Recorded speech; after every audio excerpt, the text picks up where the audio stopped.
بسم اللہ الرحمن الرحیم۔ پیارے پیارے بھائیوں، پیارے پیارے دوستوں، پیاری پیاری بہنوں اور میرے پیارے پیارے بچوں، السلام علیکم ورحمۃ اللہ وبرکاتہ۔ آپ کے سامنے رسول اللہ صلی اللہ علیہ وآلہ وسلم کی ایک حدیث بیان کرنے کی کوشش کرتا ہوں۔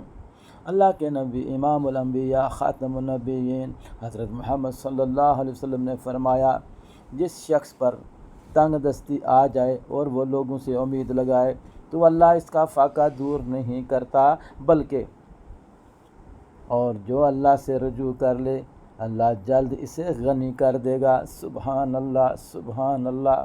میں قربان جاؤں امام الانبیاء حضرت محمد صلی اللہ علیہ وآلہ وسلم پر، جن کی مدد سے، جن کے توسط سے ہم تک دین پہنچا، اسلام پہنچا اور آج ہم مسلمان گھرانوں میں پیدا ہوئے اور آج ہم مسلمان ہیں۔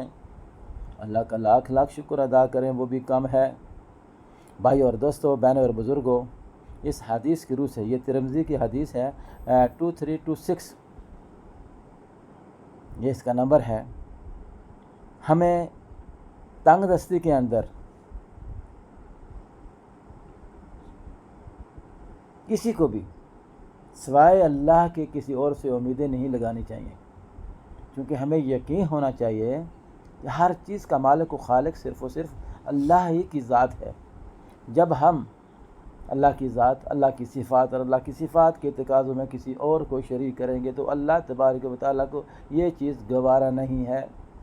اللہ جب ہم سے ہماری ماؤں سے بھی زیادہ پیار کرتا ہے، حدیث شریف میں ہی آتا ہے کہ اللہ تعالیٰ ہماری ماؤں سے 70 گنا زیادہ ہم سے پیار کرتا ہے۔ جب ہم اپنی تمام ضروریات کسی اور سے مانگنا شروع کر دیں گے، اللہ کو یہ پسند نہیں ہے۔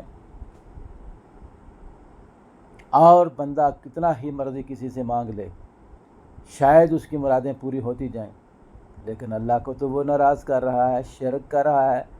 لہذا اللہ سے رجوع کرے، اور میرا اور آپ کا وہ اللہ جو ہمارا اتنا خیال کرتا ہے، ہمیں صرف و صرف اسی ہی سے پیار و محبت بھی کرنی چاہیے۔